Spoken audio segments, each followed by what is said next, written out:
Êxodo capítulo 13, e aqui eu vou contar como mais um dia, ficando assim somente com um dia de atraso que eu pretendo ainda nesse mês de janeiro organizar para que possamos dar continuidade nos vídeos com a sequência normal dos dias até o final do ano, que o Senhor assim nos sustente, amém? Vamos para Êxodo capítulo de número 13, e eu gostaria de lembrar você que está chegando por aqui agora, que nós temos um material onde você pode aprender a ler, interpretar e aplicar a palavra de Deus à sua vida de forma simples e prática, compartilhando uma palavra que não é minha, é o meu material de estudos, tá aqui. O meu material de estudos em PDF por enquanto, que você pode adquirir.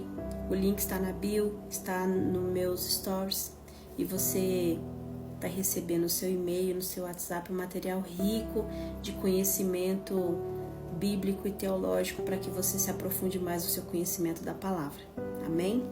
Vamos lá. A liberdade aprende a caminhar, aqui no capítulo de número 13.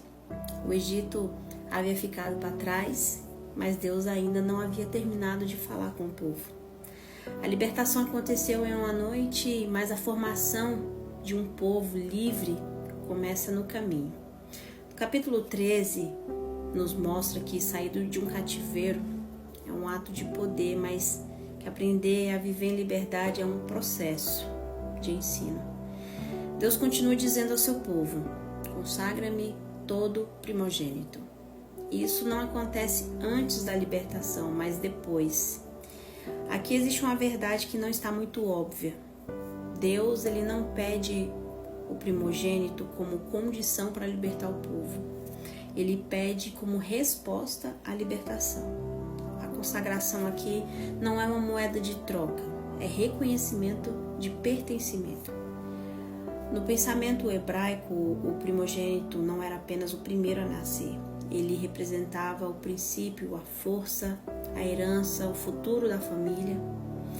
Ao pedir o primogênito, Deus estava dizendo: o que governa o futuro precisa estar separado para mim. Aqui eu aprendo algo profundo com a palavra. Quem não consagra o princípio, perde o governo do processo. Deus não quer as nossas sobras, sejam elas emocionais, de tempo, de vida. Deus não quer as nossas sobras espirituais. Ele quer inaugurar os ciclos das nossas vidas. Essa consagração vinha acompanhado de um ensino contínuo aos filhos. Aqui diz: quando teu filho te perguntar, diz o texto. A fé de Israel não deveria ser apenas lembrada, mas explicada de geração a geração. A libertação precisava ser narrada dentro de casa, para não virar um mito no futuro. Essa lição ela se aplica para nós nos dias de hoje. Experiências com Deus não explicadas geram gerações frustradas e confusas. O que não é ensinado na mesa acaba sendo questionado pelo resto da vida. E é nesse contexto que Deus introduz o princípio da substituição. O primogênito do jumento, um animal impuro, só podia continuar vivo se fosse resgatado, substituído por um cordeiro. Se não houvesse substituição, não havia permanência, o jumento deveria morrer. Isso aqui não é crueldade, é pedagogia divina. Deus estava ensinando que aquilo que não pode subir ao altar só permanece vivo se outro morrer em seu lugar. O mesmo princípio vale para o ser humano também. O primogênito não morre, mas é resgatado.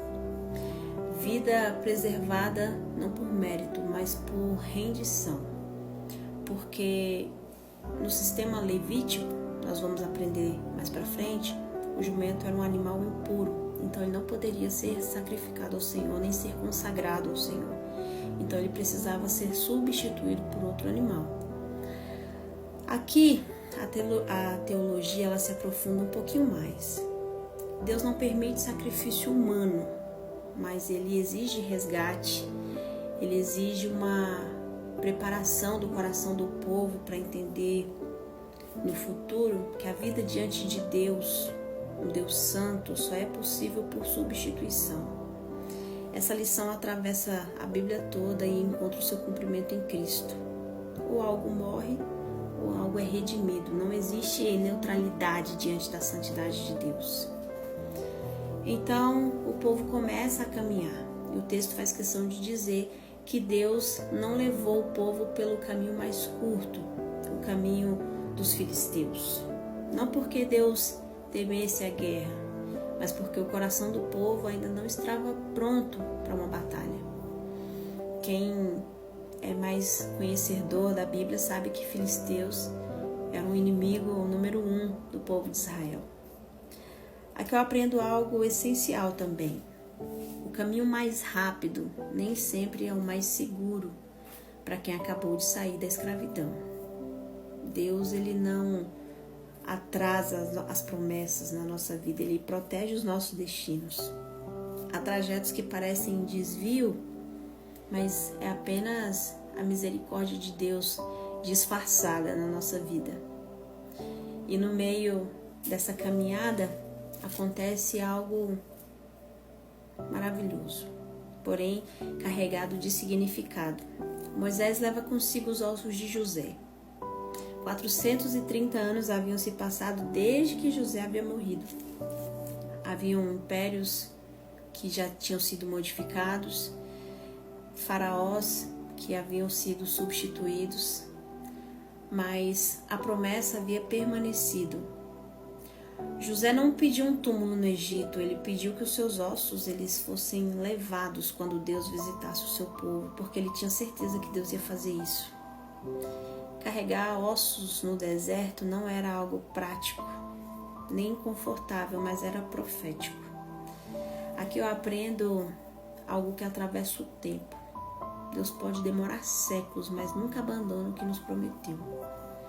Os ossos de José nos lembram e lembrava aquele povo todos os dias que aquela caminhada tinha um destino.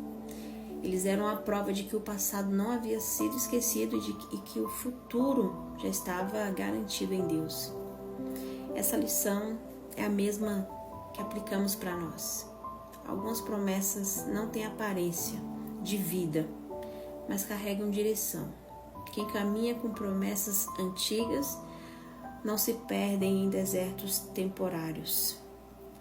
Nós precisamos levar conosco aquilo que é relevante quando nós estivermos no caminho da promessa. Uma palavra, uma profecia, talvez alguém que faça a sua fé permanecer firme e intacta, crendo que Deus vai fazer, crendo que o que Ele prometeu Ele vai cumprir. O capítulo termina mostrando Deus indo à frente do seu povo em uma coluna de nuvem de dia e uma coluna de fogo de noite. Deus não entrega um mapa para o povo de Israel, Ele entrega a sua própria presença. Ali Ele não explica o caminho, Ele vai na frente. A liberdade aprende a caminhar quando entende que não precisa controlar o trajeto, apenas seguir a presença de Deus. O deserto não é a ausência de Deus, é o lugar onde Deus se torna visível.